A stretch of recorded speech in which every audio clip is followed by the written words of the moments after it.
はい、いびきのひどいお子さんとか、大人もそうですけど、下部の胸肋骨が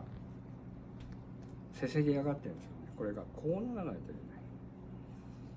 こう下に行けば行くほどこう締まらないといけないんですけど、これがこう上に上がってる状態なんで、こういう姿勢の意識、子供は無理かもしれない。だからこう胸骨を下に下げることをお母さんたちやってあげないと、今いびきが気になる、激しいとかいびきとか、ここからで大人になったら無呼吸症候群になりやすくなるので、今のうちにここ限空っていうのがあって閉じてあげないといけません。はい、森さんでした。